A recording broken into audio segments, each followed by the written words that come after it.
Era uno de esos días en que la piel arde con solo pisar la calle.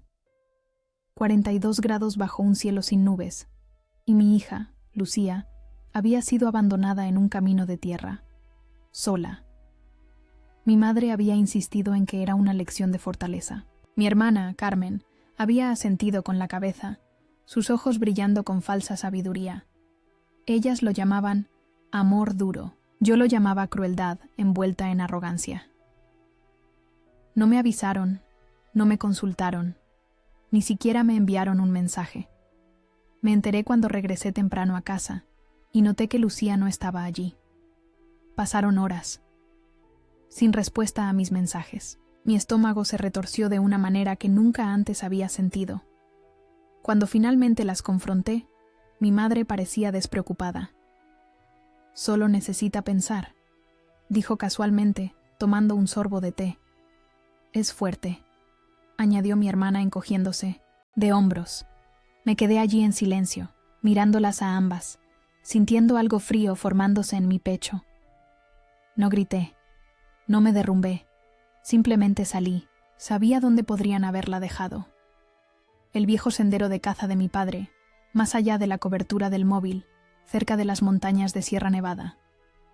Tomé mi coche, un Seat viejo pero confiable, llené un termo con agua fría y conduje, como alma que lleva el diablo a través de la grava y las ondas de calor que distorsionaban el paisaje andaluz.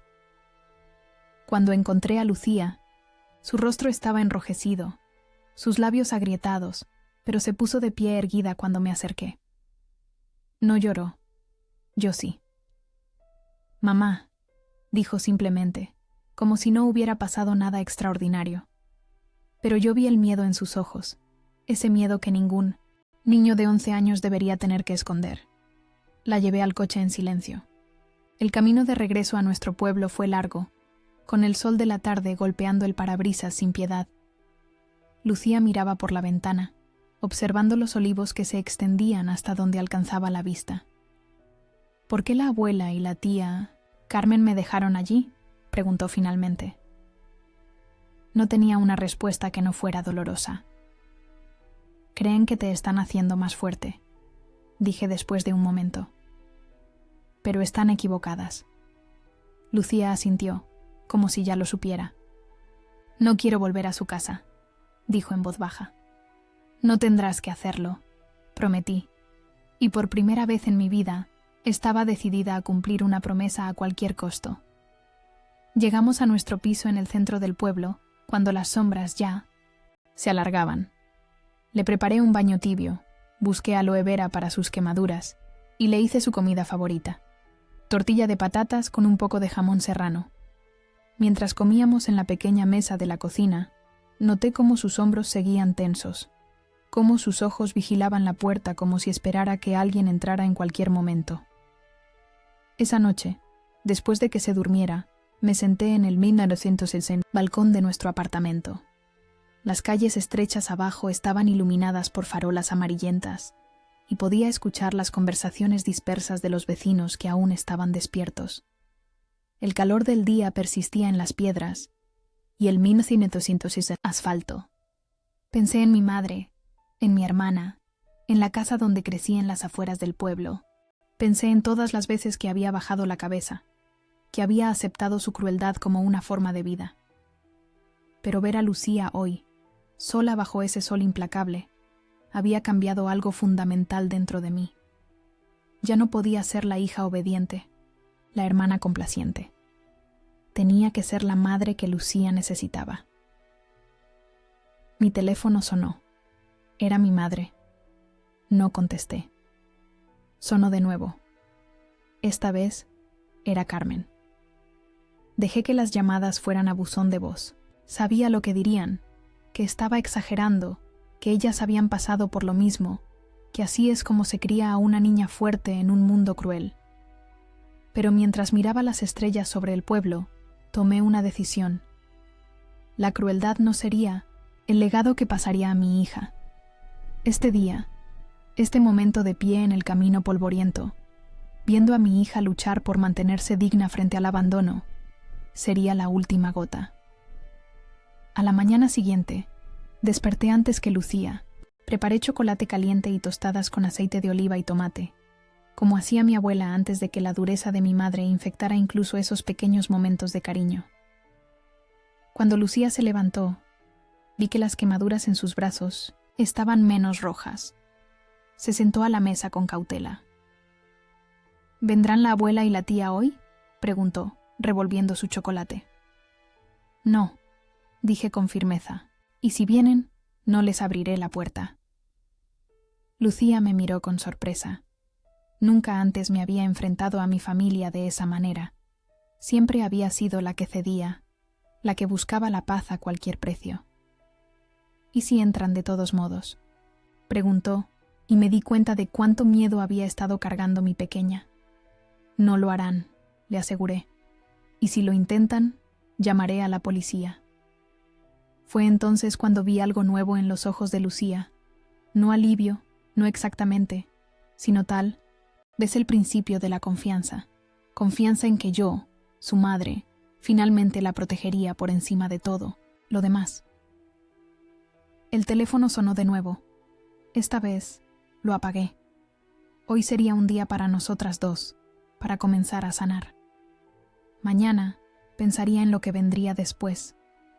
Pero algo había cambiado, irrevocablemente. La última gota de tolerancia hacia la crueldad de mi familia se había derramado, y no había vuelta atrás. Creciendo en las afueras de Málaga, aprendí a sobrevivir minimizándome. Mis padres siempre fueron un poco demasiado duros, un poco demasiado fríos. Mi madre, Dolores, maestra de escuela respetada por todos en el pueblo, guardaba su verdadera naturaleza para las paredes de nuestra casa. Mi padre, Antonio, trabajador de la construcción, creía firmemente que la única forma de criar hijos era con mano dura. Y Carmen, mi hermana mayor, siempre ansiosa por ser la favorita, imitaba su crueldad con precisión, como si fuera un arte que debía perfeccionar. Yo era la callada, la que mantenía la paz, tragaba la rabia y aguantaba. Desde pequeña aprendí que llorar solo empeoraba las cosas. Las niñas débiles no sobreviven en este mundo, repetía mi madre mientras me obligaba a terminar platos de comida que me revolvían el estómago, o cuando me encerraba en el patio durante horas como castigo por alguna pequeña desobediencia. Recuerdo una tarde de verano, cuando tenía 12 años. Había roto accidentalmente una figurita de porcelana que mi madre atesoraba. Carmen me vio hacerlo y, en lugar de ayudarme, corrió a contárselo. Mi castigo fue pasar la noche en el cobertizo del jardín, sin cena, con solo la compañía de las herramientas oxidadas y el ocasional lagarto que se escurría entre las grietas de la pared. Esa noche juré que, si alguna vez tenía hijos, nunca conocerían ese tipo de miedo. Cuando terminé la secundaria, me mudé a Granada para estudiar enfermería. Allí conocí a Miguel, un estudiante de arquitectura con ojos amables y manos gentiles. Nos casamos jóvenes, contra el consejo de mi familia que lo consideraba demasiado blando. Miguel venía de una familia cálida, donde los abrazos eran frecuentes y las voces rara vez se elevaban. Al principio su afecto me incomodaba. No sabía cómo responder a la bondad sin sospechar de ella. Lucía nació un año después de nuestra boda. Cuando la pusieron en mis brazos, hice una promesa silenciosa. El ciclo terminaría conmigo. La criaría con paciencia y espacio, nunca con perfección, pero siempre con cuidado. Miguel y yo formamos un equipo sólido, creando un hogar donde las risas eran comunes y los gritos inexistentes. Por supuesto, eso no le sentó bien a mi familia. Venían de visita y criticaban todo. Que si Lucía estaba demasiado mimada, que si era muy sensible, que no sabíamos imponerle disciplina. Llamaban a nuestra crianza blanda, nos acusaban de estar creando una niña débil. No entendían que la dulzura de Lucía era su fortaleza, que su empatía era algo raro y precioso en un mundo cada vez más duro. Miguel falleció cuando Lucía tenía 7 años, un accidente en una obra. De repente, me encontré sola, criando a nuestra hija en un pequeño apartamento en el centro de Granada. trabajando turnos dobles en el hospital para llegar a fin de mes. Mi familia vio mi vulnerabilidad como una oportunidad para volver a entrar en nuestras vidas. «Deberías volver a casa», insistió mi madre durante el funeral. «Una mujer sola no puede criar bien a una niña». Como si Miguel y yo no hubiéramos construido nuestro propio hogar, nuestras propias tradiciones, como si volver a su techo significara entregarle a Lucía para que la moldeara a su imagen. Me negué. Nos quedamos en Granada, pero permití visitas. Un error que pagaría caro en 1900, los años siguientes. Cada domingo, llevaba a Lucía a la casa familiar para almorzar. Cada domingo, volvíamos con Lucía más callada, más retraída. A veces notaba moretones pequeños, que mi madre descartaba como juegos rudos con los primos. A veces, Lucía tenía pesadillas durante días después de esas visitas. Cuanto más crecía Lucía, más desafiaban mi autoridad. Cada comida familiar se convertía en un campo de batalla de comentarios pasivo-agresivos y gestos que socavaban mi papel como madre. «Déjala comer lo que quiera», decía mi madre cuando yo le pedía a Lucía que probara las verduras. «A esta niña le falta carácter», murmuraba mi padre, cuando Lucía prefería leer en lugar de ver el fútbol con los hombres de la familia. Lo había tolerado durante años, por la ilusión de unidad, por tradición, pero ver los brazos ampollados de Lucía en el espejo retrovisor durante el viaje de regreso a casa, después de haberla encontrado abandonada en aquel camino polvoriento, me di cuenta de que algo se había roto más allá de toda reparación. Esa noche, después de que Lucía se duchara, comiera y se quedara dormida bajo el zumbido del ventilador del techo, me quedé despierta. Mi mente estaba afilada, dolorosamente despierta. No estaba interesada en la venganza. Quería responsabilidad, quería claridad, y sabía exactamente cómo conseguirla. Los recuerdos de mi propia infancia comenzaron a aflorar, como si una represa se hubiera roto. Recordé a mi madre encerrándome en el armario por hablar demasiado durante las visitas. Recordé a mi padre obligándome a mantener las manos extendidas mientras me golpeaba con una vara por haber sacado una mala nota. Recordé a Carmen riéndose mientras yo lloraba, ganándose el favor de nuestros padres a costa de mi dolor. ¿Cuánto tiempo había estado reprimiendo esta rabia? ¿Cuántos años había pasado convenciéndome de que sus acciones eran normales, que eran por mi bien? La rabia que sentía ahora no era explosiva. Era fría, calculada, constante. Una rabia silenciosa que me daba claridad en lugar de confusión. Mientras observaba a Lucía dormir, sus pestañas proyectando pequeñas sombras sobre sus mejillas aún infantiles, supe que no podía permitir que este ciclo continuara. No podía dejar que mi hija creciera pensando que el amor y el abuso podían coexistir, que la familia tenía derecho a lastimarte en nombre de la disciplina. Busqué mi teléfono y abrí la galería de fotos. Comencé a revisar, buscando evidencia. Allí estaban. Las fotos que había tomado disimuladamente de los moretones de Lucía después de las visitas. Las capturas de pantalla de los mensajes crueles de mi madre y mi hermana. Las notas que había escrito después de cada incidente que me había hecho sentir incómoda. No había sido consciente de estar recopilando evidencia todos estos años. Tal vez, en el fondo, siempre supe que este día llegaría. El día en que ya no podría mantener la paz a costa del bienestar de mi hija. El día en que la rabia silenciosa finalmente encontraría su voz. Me serví una copa de vino barato, el único lujo que me permitía de vez en cuando, y me senté en el balcón. Abajo, las calles estrechas estaban casi vacías, con solo algún gato callejero atravesándolas ocasionalmente. Las luces de la Alhambra brillaban a lo lejos, un recordatorio constante de la resistencia y la belleza que podían surgir incluso de las circunstancias más difíciles. Tomé un sorbo de vino y comencé a trazar un plan. No sería fácil. Mi madre era respetada en la comunidad, mi padre temido, y Carmen tenía conexiones en el ayuntamiento gracias a su trabajo como secretaria. Pero yo tenía algo que ellos no, la verdad. Y por primera vez en mi vida, estaba lista para usarla como el arma que siempre debió ser, Mañana comenzaría. Por ahora, dejé que la rabia silenciosa me arrullara hasta un sueño inquieto pero decidido. Esa noche, después de que Lucía se duchara, comiera y se quedara dormida bajo el zumbido del ventilador del techo, me quedé despierta.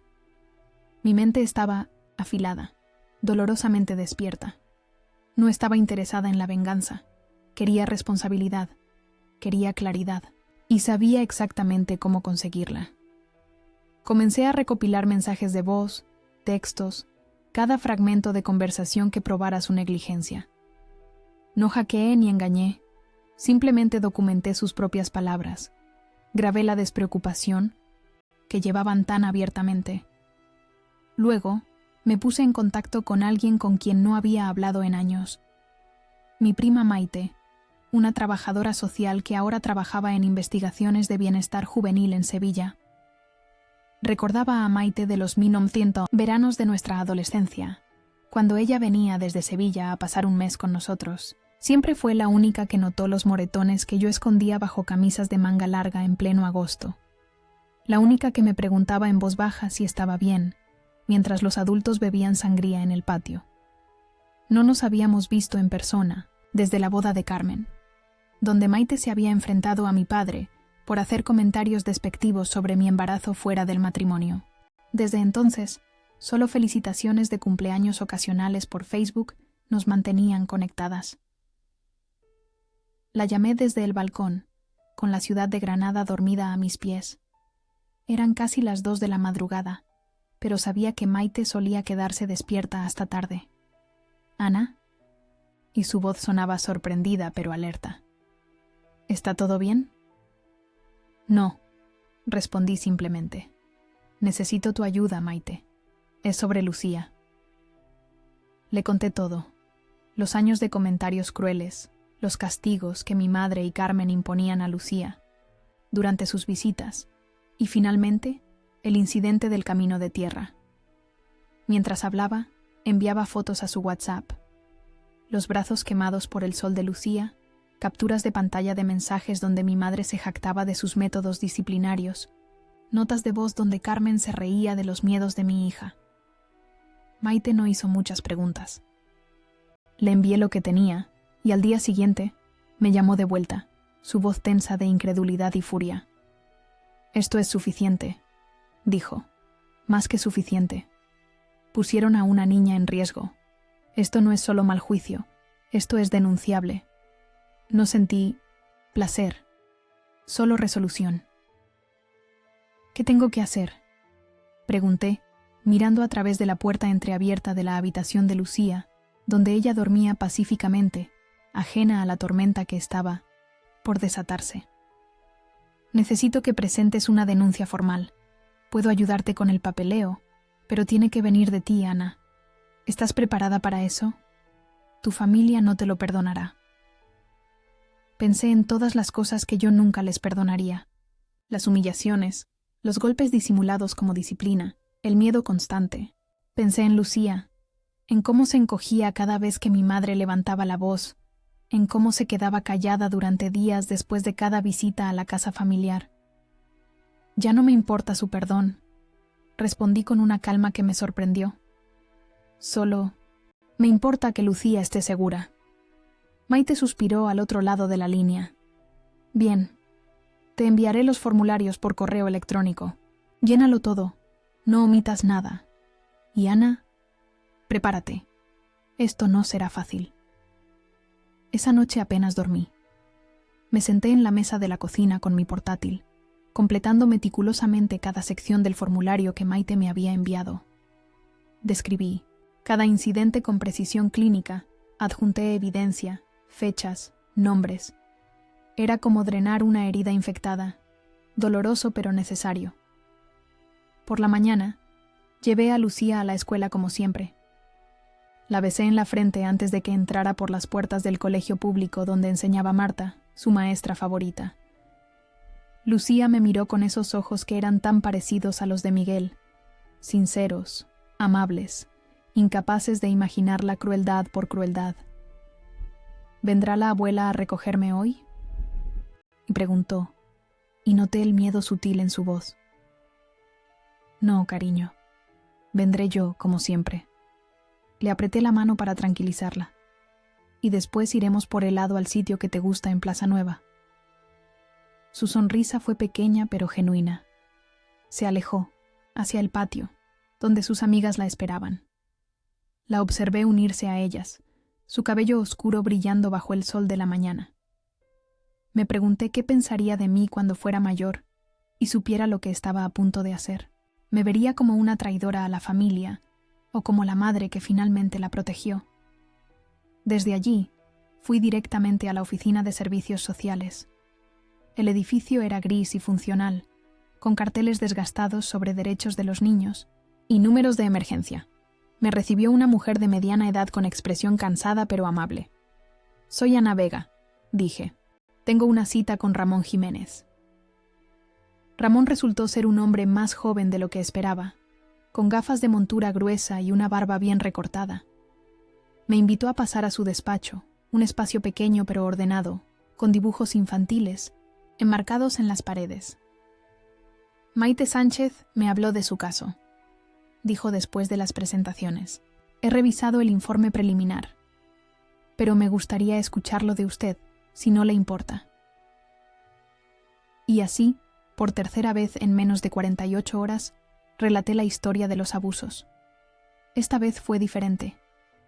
No era una confidencia a una prima en medio de la noche, ni palabras escritas en un formulario digital. Era una declaración oficial, palabras que no podrían ser retiradas una vez dichas. Ramón tomó notas, asintiendo ocasionalmente, su rostro profesionalmente neutral. Cuando terminé, dejó su bolígrafo y me miró directamente. «Señora Vega, esto es un asunto serio. Vamos a iniciar una investigación. Un equipo visitará a sus padres y a su hermana para entrevistarlos. También necesitaremos hablar con Lucía, pero siempre con su presencia, por supuesto». «¿Y mientras tanto?», pregunté, pensando en las llamadas furiosas que recibiría tan pronto como mi familia fuera notificada. «Mientras tanto, recomiendo que no permita que Lucía esté a solas con ellos. De hecho, lo mejor sería evitar cualquier contacto hasta que concluya la investigación preliminar». Asentí, sintiendo una mezcla de alivio y miedo. ¿Cuánto tiempo llevará todo esto? La investigación inicial, unas 2 semanas. Dependiendo de los hallazgos, podría extenderse, pero ya hemos emitido una orden de restricción temporal basada en la evidencia que ha proporcionado. Sus padres y hermana no podrán contactar con Lucía hasta nueva orden. Salí de la oficina sintiendo que flotaba. No era felicidad. No exactamente. Era la sensación de haber cruzado un puente y haberlo quemado tras de mí. No había vuelta atrás. Por primera vez en mi vida, había elegido la protección sobre la paz, la verdad sobre la conformidad. Recogí a Lucía de la escuela como había prometido. Fuimos por helado, y mientras ella saboreaba su cono de chocolate con almendras, observé la Alhambra a lo lejos, sus muros antiguos testigos de siglos de conflictos y reconciliaciones. «¿Sabes qué? Mamá», dijo Lucía de repente, helado manchando las comisuras de su boca. «Hoy dibujé nuestra casa en clase. Marta dijo que era el dibujo más bonito». «¿Nuestra casa?», pregunté, pensando en nuestro pequeño apartamento con las paredes descascaradas y las tuberías ruidosas. «Sí», asintió con seriedad. «Tiene muchas ventanas y flores en todas partes, y solo vivimos nosotras 2. Sentí lágrimas formándose en mis ojos. «Suena como un hogar perfecto», dije, acariciando su cabello. «Es nuestro hogar», dijo simplemente, como si ya existiera, como si ya estuviéramos viviendo en él. Mi teléfono comenzó a sonar en mi bolso. Vi el nombre de mi madre en la pantalla. Había comenzado. Silencié el teléfono y lo guardé. Hoy no. Hoy era para helado y dibujos de casas llenas de flores. Mañana sería para enfrentar las consecuencias de mi decisión. Esa noche, acosté a Lucía con un cuento extra. Le canté las mismas nanas que Miguel solía cantarle, esas melodías andaluzas que hablaban de olivares y cielos estrellados. Cuando finalmente se durmió, revisé mi teléfono. 15 llamadas perdidas, 30 mensajes de texto. No los leí. En cambio, bloqueé sus números uno por uno. El plan estaba en marcha. Ya no había vuelta atrás. Y por primera vez en mucho tiempo, sentí que podía respirar plenamente. 3 días después ocurrió. Estaba tendiendo la ropa en el pequeño patio interior de nuestro edificio, con el sol de Granada filtrándose entre los edificios antiguos. Las sábanas blancas se mecían con la leve brisa que apenas aliviaba el calor de mediodía. Vi el nombre de mi madre parpadear en la pantalla del móvil y respondí con una calma que no sabía que poseía. Ana, su voz temblaba, algo que nunca había escuchado antes. Hay alguien de servicios sociales aquí, dijo, casi susurrando. Están preguntando sobre lo que pasó con Lucía. No me regodeé. No expliqué. Solo le dije: te harán preguntas. Deberías responder con sinceridad. Colgué, y casi inmediatamente recibí otra llamada. Esta vez, de Carmen. Su tono era diferente. Acusatorio, asustado, desorientado. ¿Qué has hecho?, ladró. No entré en su juego. Sé honesta, Carmen, le dije. Solo sé honesta.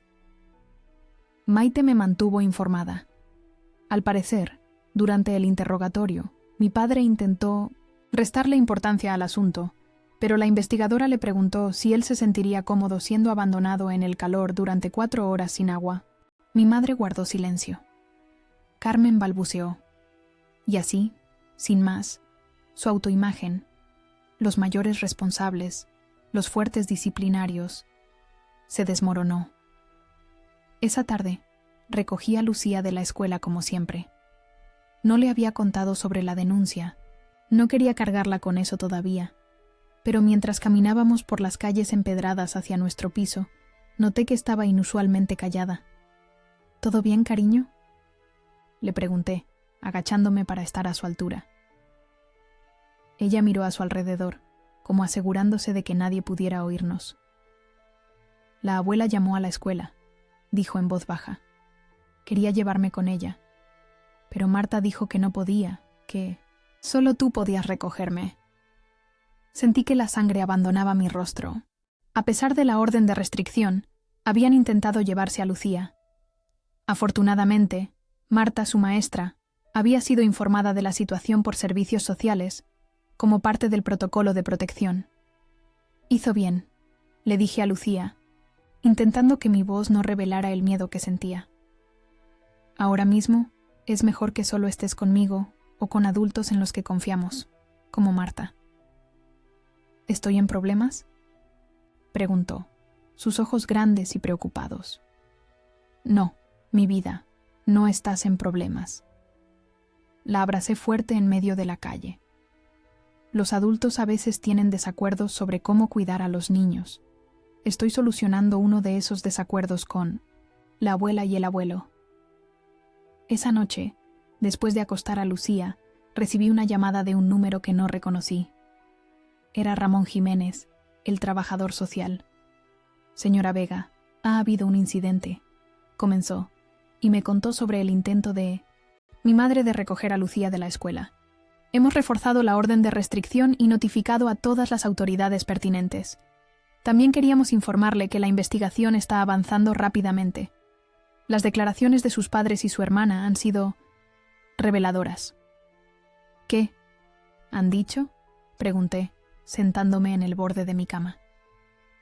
No puedo entrar en detalles específicos, pero digamos que sus versiones no coinciden entre sí, y ninguna explica adecuadamente por qué dejaron a una niña de 11 años sola en un camino rural en pleno verano. Hizo una pausa. También hemos recibido testimonios de vecinos y de la maestra de Lucía sobre otros incidentes previos. No me sorprendió. En pueblos como el nuestro, las paredes eran delgadas y los ojos, muchos. Durante años, los vecinos habían escuchado los gritos en casa de mis padres, habían visto los moretones que yo intentaba ocultar. Nadie había intervenido entonces. Asuntos de familia, decían, pero ahora, Con una investigación oficial en marcha, parecían dispuestos a hablar. ¿Qué sigue ahora?, pregunté. Mañana necesitamos que traiga a Lucía para una entrevista, con nuestra psicóloga infantil. Es un procedimiento estándar, nada intimidante. Usted puede estar presente en todo momento. Al día siguiente, llevé a Lucía a un edificio de oficinas cerca del río Genil.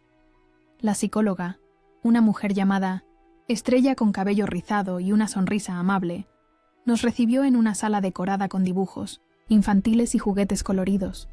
Explicó a Lucía, con palabras simples, que solo quería hablar con ella sobre su familia y cómo se sentía. Mientras observaba a mi hija responder preguntas sobre sus abuelos, sobre las visitas a su casa, sobre aquel día en el camino polvoriento, sentí una mezcla de orgullo y dolor.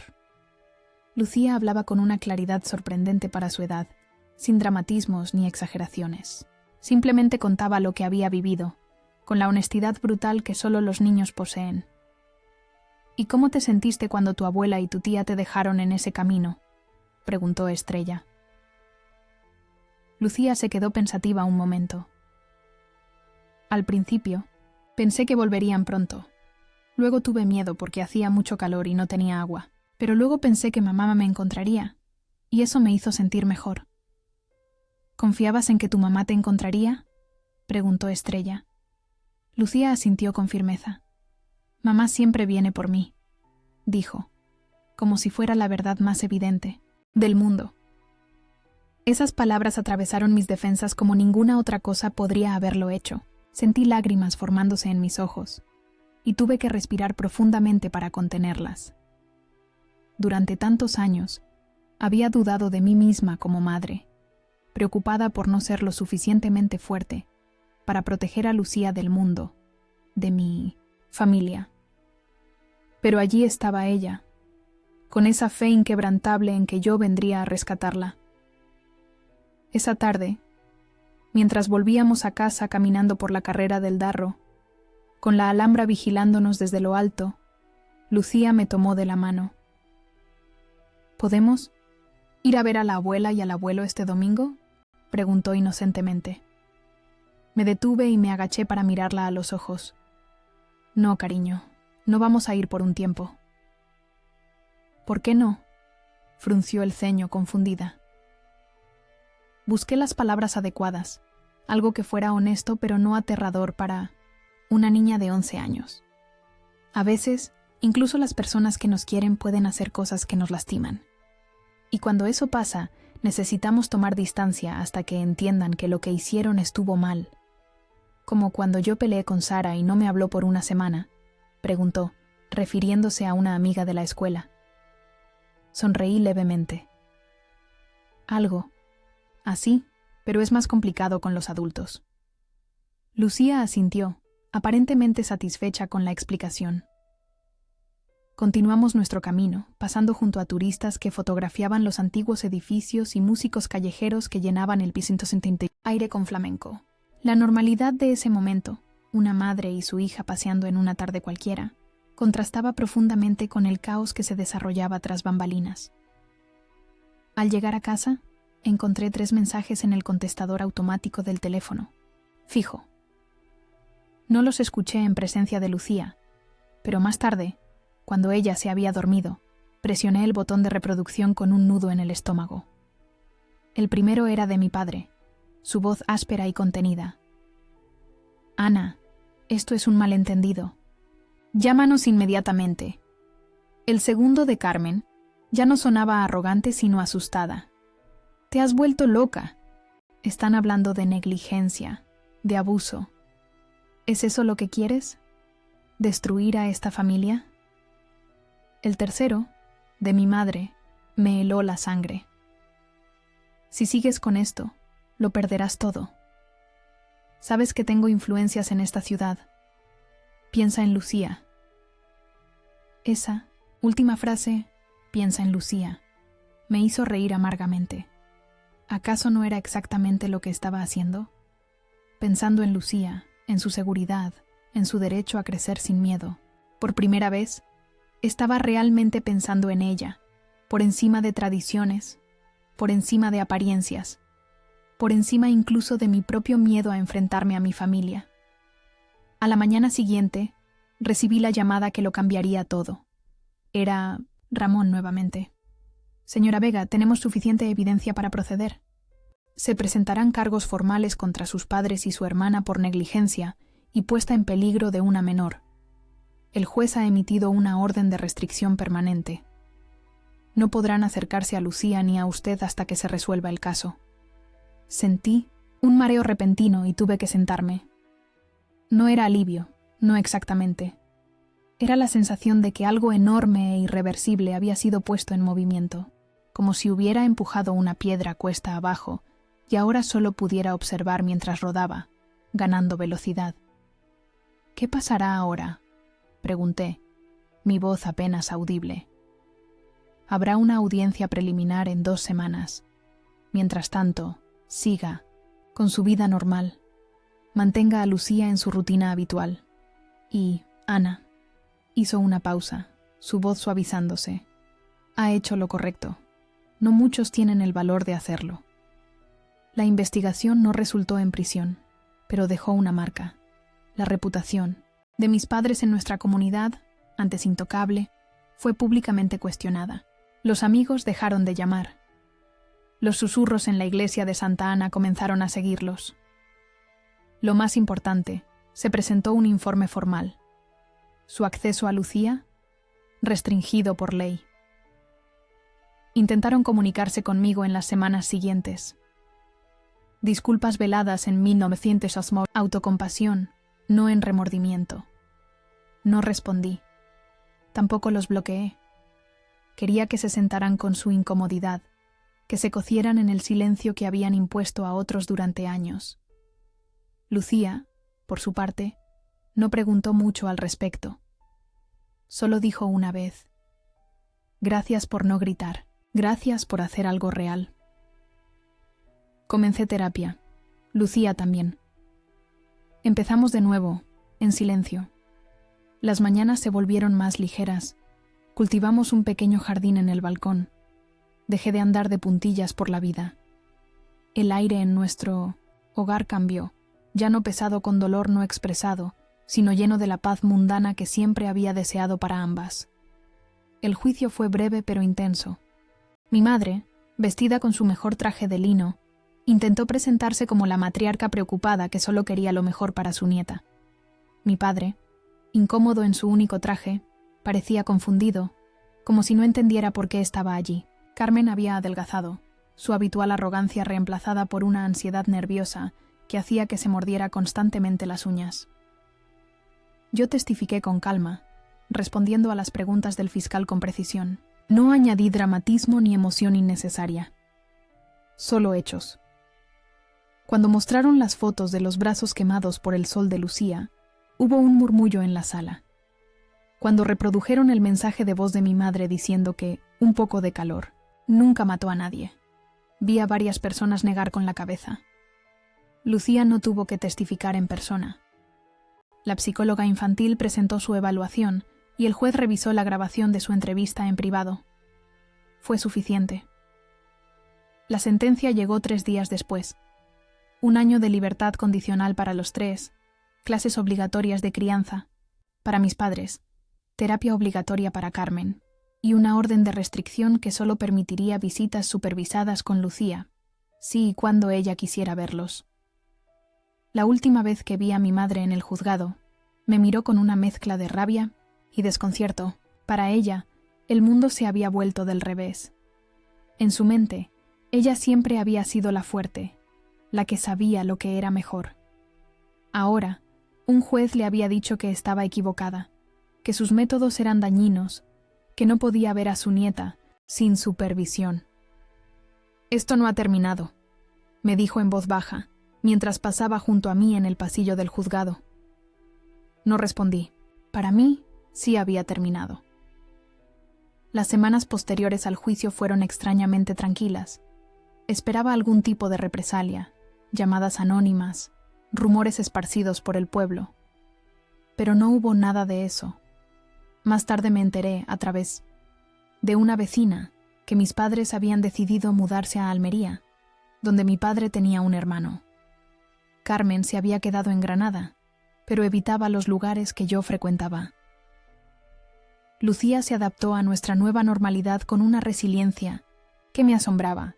Con la ayuda de su terapeuta, una mujer llamada Pilar que tenía un despacho lleno de plantas y una paciencia infinita, comenzó a hablar sobre lo que había experimentado en casa de sus abuelos.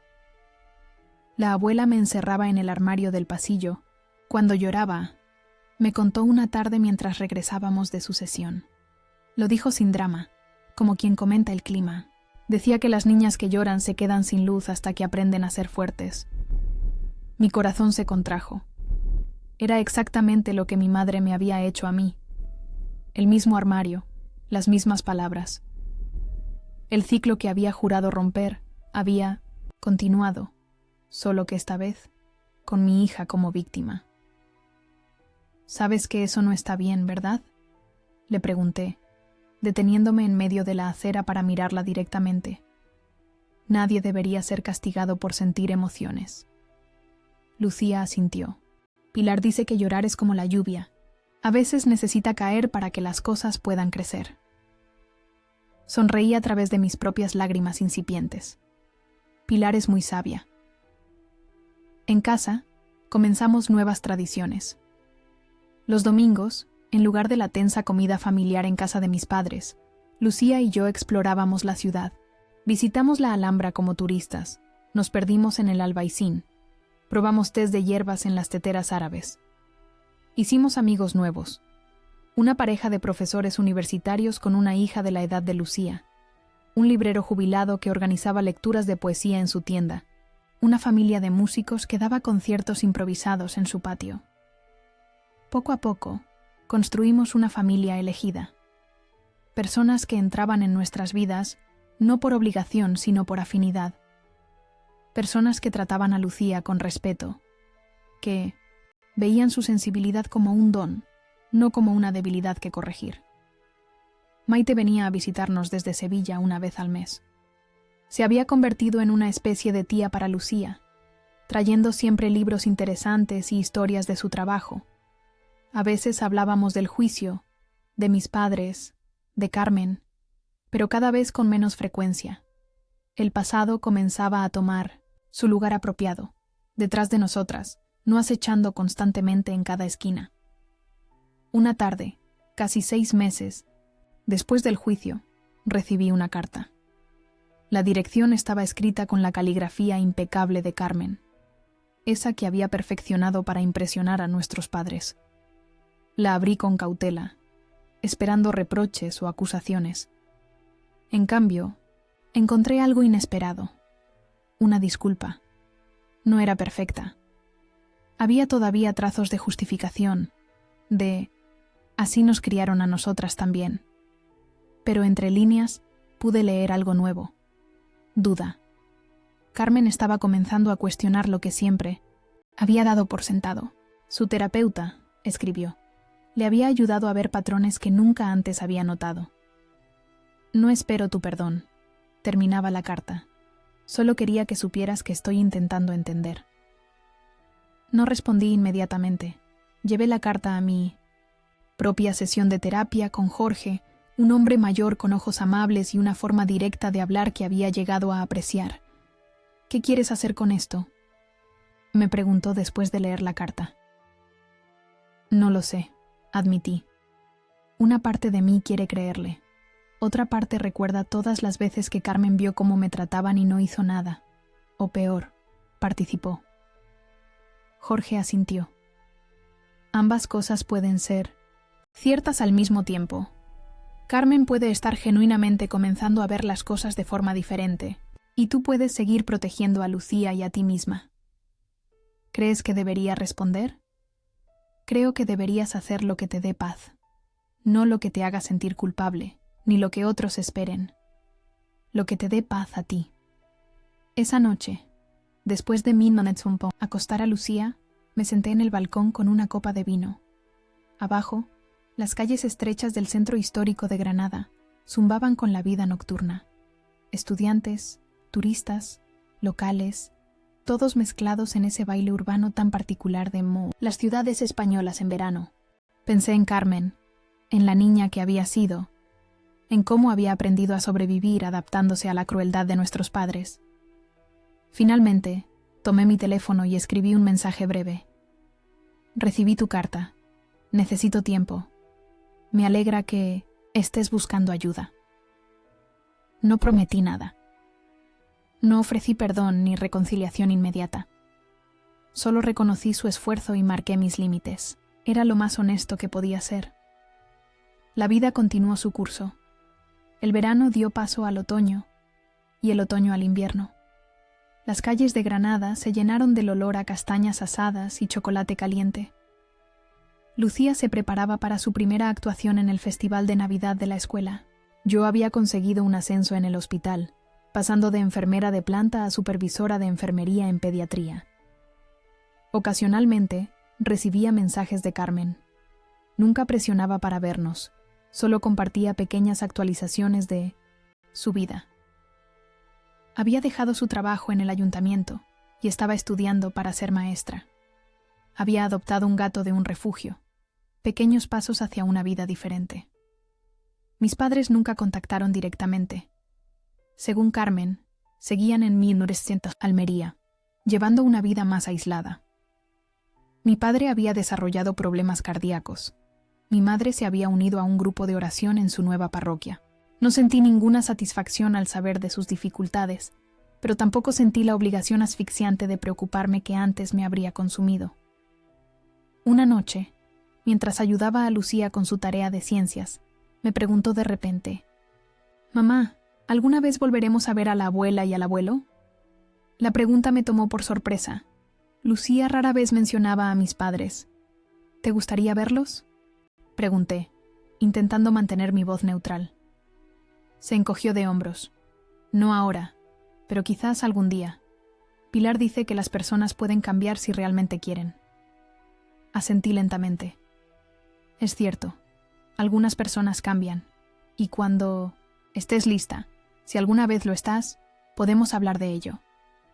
«Pero tú decidirás, ¿verdad?», insistió, sus ojos buscando seguridad en los míos.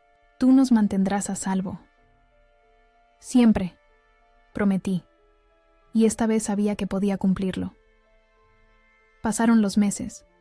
La piel de Lucía había sanado, pero también algo más profundo. Reía con más libertad. Hablaba con una seguridad que no había visto antes. Una tarde, mientras caminábamos por el mercado de la Alcaicería, señaló un puesto que vendía pulseras artesanales. «Esta», dijo, entregándome una de un verde profundo, «significa fuerza». La usé todos los días después de eso. Me recordaba que la fuerza no era dominio ni silencio. No era soportar abusos ni demostrar valor a través del sufrimiento. La fuerza era elegir la paz, elegir la verdad, elegir actuar, cuando más importaba. No me arrepiento de haber permanecido callada todos esos años. Creo que estaba reuniendo fuerza, gota a gota, pero nunca volveré a callar. Lucía lo sabe ahora, y ellos también. El segundo aniversario de aquel día en el camino polvoriento llegó con la primavera. Granada estaba en plena floración, con mintas, jazmines y bugambillas desbordándose de balcones y patios. Lucía, ahora con 13 años, se estaba convirtiendo en una adolescente tranquila pero segura de sí misma. Sus profesores alababan su inteligencia y empatía. Sus amigos la buscaban para confiarle secretos y pedir consejos. Esa mañana, mientras desayunábamos en nuestro pequeño balcón, con vistas a las calles que empezaban a despertar, Lucía me sorprendió con una pregunta. ¿Podemos ir a ver a la tía Carmen hoy? Es su cumpleaños. Dejé mi taza de café sobre la mesa, intentando ocultar mi sorpresa. En los últimos meses, Carmen y yo habíamos mantenido un contacto cauteloso. Mensajes ocasionales, una breve conversación telefónica en Navidad. Pero Lucía no la había visto desde el juicio. ¿Estás segura?, pregunté, estudiando su rostro en busca de señales de duda o miedo. Asintió con firmeza. He estado pensando en ello. La tía Carmen era diferente cuando estaba con la abuela. Quizás ahora pueda ser más ella misma. Me sorprendió su perspicacia. Era cierto. Carmen siempre había existido a la sombra de mi madre, ajustando su comportamiento para ganar su aprobación. ¿Quién sería sin esa influencia constante? Podemos verla, pero en un lugar público, accedí finalmente. ¿Qué te parece un café en Plaza Vip Rambla? La sonrisa de Lucía fue respuesta suficiente. Esa tarde nos encontramos con Carmen, en la plaza llena de turistas y palomas. Se veía diferente. El pelo más corto, menos maquillaje, ropa más casual que los trajes formales que solía preferir. Parecía nerviosa, jugando con el asa de su bolso mientras esperaba en una mesa bajo los naranjos. Cuando nos vio acercarnos, se puso de pie torpemente, como si no supiera si debía abrazar o simplemente saludar. Optó por un gesto a medio camino, una especie de media reverencia incómoda. «Gracias por venir», dijo, su voz más suave de lo que recordaba. Miró a Lucía con asombro mal disimulado. «¿Has crecido tanto?» Nos sentamos, ordenamos refrescos y pastas típicas. La conversación fue inicialmente torpe, llena de temas seguros. El clima, las flores de la plaza, el nuevo tranvía de la ciudad. Pero poco a poco, algo comenzó a cambiar. Carmen contó anécdotas de sus estudios, de sus prácticas como maestra en formación. Habló de los niños a los que enseñaba con una calidez que nunca le había oído antes. «Hay un niño, Diego, que me recuerda a ti», le dijo a Lucía en un momento dado. «Siempre tiene un libro bajo el brazo y hace preguntas que me dejan sin palabras». Lucía sonrió, quizás reconociéndose en esa descripción. «Tía Carmen», dijo de repente, con esa franqueza que solo los adolescentes poseen, «¿por qué me dejaste en aquel camino ese día?» Carmen palideció. Miró su taza, luego a mí, luego de nuevo a Lucía. Vi el miedo en sus ojos, el impulso de minimizar, de justificar, pero entonces respiró profundo. «Porque estaba equivocada», dijo finalmente. «Porque creía que la fuerza significaba soportar el dolor y el miedo, porque así me criaron a mí, y nunca me detuve a cuestionar si estaba bien». Hizo una pausa. «No hay excusa. Lo que hicimos estuvo mal, y lo siento mucho, Lucía». La sinceridad en su voz era innegable. Vi a Lucía procesar sus palabras, evaluándolas con esa sabiduría extraña que parecía poseer de forma innata. «Vale», dijo simplemente. Y entonces, sorprendiéndome, añadió: «¿Puedo ver a tu gato algún día? Mamá dice que adoptaste uno». La tensión se disipó. Carmen sonrió, sus ojos brillantes con lágrimas contenidas. «Se llama Canela. Es horrible con todos excepto conmigo. Creo que te gustaría». No prometimos nada ese día. No hubo abrazos emotivos ni declaraciones grandilocuentes de perdón y reconciliación. Solo un pequeño paso, un puente frágil tendido sobre un abismo que una vez pareció infranqueable. Mientras caminábamos de regreso a casa, con el sol poniente tiñendo la Alhambra de oro, Lucía tomó mi mano. «La tía Carmen está aprendiendo», dijo. «Sí», concordé. «Todos estamos aprendiendo». La vida continuó su curso con esa mezcla de monotonía y sorpresa que caracteriza el paso del tiempo. Lucía entró en el instituto, destacando en literatura y ciencias. Yo obtuve una posición como profesora de enfermería en la universidad, enseñando a nuevas generaciones sobre el cuidado, no solo del cuerpo, sino también del espíritu. Carmen se convirtió en una presencia ocasional pero constante en nuestras vidas. Nunca íntima, siempre un poco al margen, pero presente. A veces nos invitaba a conciertos en el Palacio de Carlos V, o nos traía libros que pensaba que a Lucía le gustarían. Pequeños gestos, como si estuviera aprendiendo desde cero el lenguaje del afecto. Mis padres permanecieron en Almería, dos figuras que se desvanecían en el horizonte de nuestras vidas. A veces recibía noticias de ellos a través de Carmen. La salud de mi padre empeoraba. Mi madre seguía siendo la misma. No sentía urgencia por contactarlos, ni tampoco rencor. Solo una especie de paz distante, como quien observa una tormenta, desde lejos, sabiendo que está a salvo. Una tarde de otoño, casi 3 años después de aquel día en el camino, recibí una llamada de un número desconocido. Era un hospital en 1900, Almería. Mi padre había sufrido un infarto. No pedían que fuera, simplemente cumplían con notificar a los familiares. Le conté a Lucía durante la cena. Tenía derecho a saber, a decidir. ¿Vamos a ir?, preguntó, su tenedor suspendido, a medio camino hacia su boca. Lo pensé un momento. No lo creo, dije finalmente, pero es tu abuelo. Si quieres ir, podemos hablar de ello. Reflexionó, con esa seriedad que a veces me recordaba tanto a Miguel. No, decidió. No quiero verlos todavía. Ese todavía quedó flotando entre nosotras, una puerta ni abierta ni completamente cerrada. Mi padre se recuperó. No lo visité, pero envié una breve nota a través de Carmen.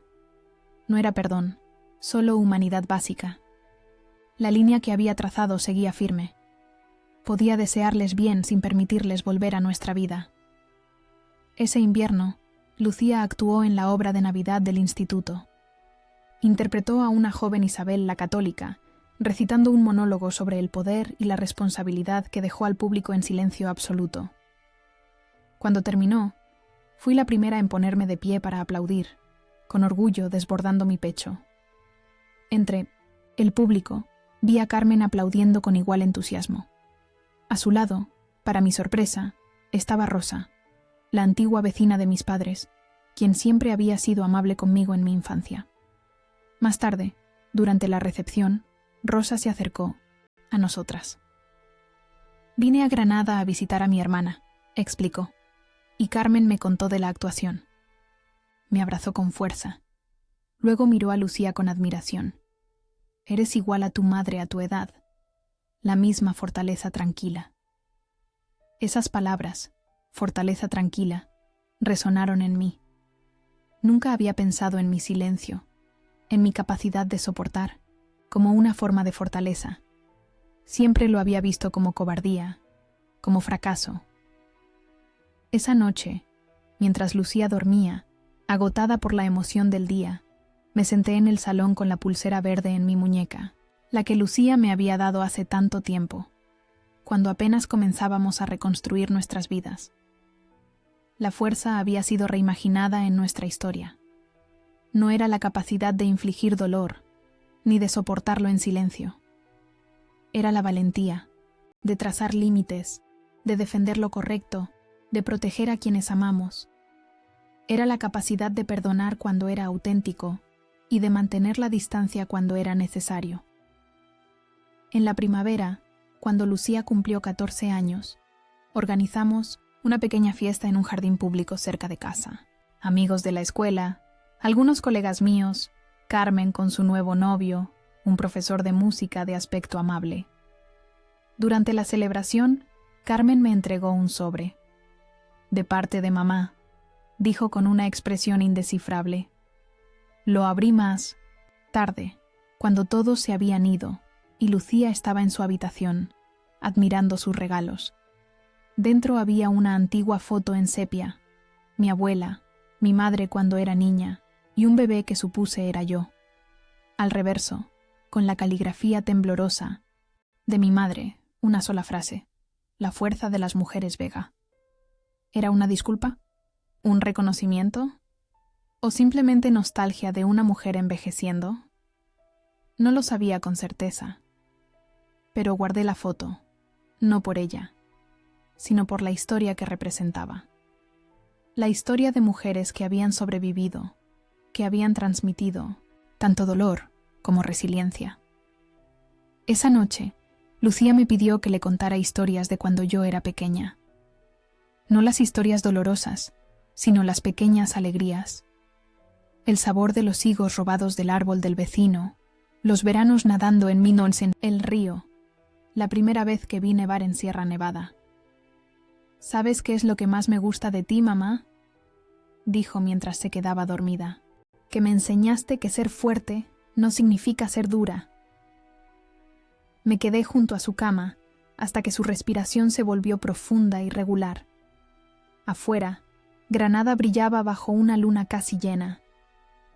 La Alhambra, como siempre, vigilaba la ciudad, testimonio de civilizaciones que habían florecido y caído, de historias que se habían entrelazado a lo largo de los siglos.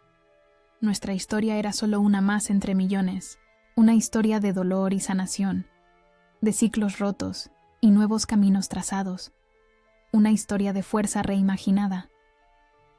La pulsera verde en mi muñeca brillaba tenuemente en la penumbra. La toqué, sintiendo su textura bajo mis dedos. No era un talismán mágico, solo un recordatorio. La fuerza verdadera no reside en dominar a otros, sino en tener el valor de vivir según tus propios términos, de proteger lo que amas, de decir no cuando es necesario y sí cuando es correcto. No me arrepiento de haber permanecido callada todos esos años. Creo que estaba reuniendo fuerza, gota a gota, como un manantial subterráneo que eventualmente encuentra su camino hacia la superficie. Pero nunca volveré a callar ante la injusticia. Lucía lo sabe ahora, y ellos también. Y quizás, en algún lugar profundo de su ser, mi madre también lo sabe. Quizás eso explica la foto, ese pequeño reconocimiento de una verdad que nunca pudo expresar con palabras. Que la verdadera fuerza de las mujeres, Vega, no era la dureza que ella tanto valoraba, sino la capacidad de romper con el pasado cuando era necesario, de reimaginar lo que significa ser fuerte. Mientras salía silenciosamente de la habitación de Lucía, pensé en todas las madres e hijas antes que nosotras, en todas las que vendrían después, en las lecciones transmitidas, algunas sabias, otras dañinas, en cómo cada generación tiene la oportunidad de conservar lo bueno y dejar ir lo malo. Con Lucía, el ciclo de crueldad se había roto. En su lugar, estábamos construyendo algo nuevo, una relación basada en el respeto mutuo, en la gentileza, en la comprensión de que la vulnerabilidad no es debilidad. Y en eso finalmente había encontrado mi propia forma de fuerza.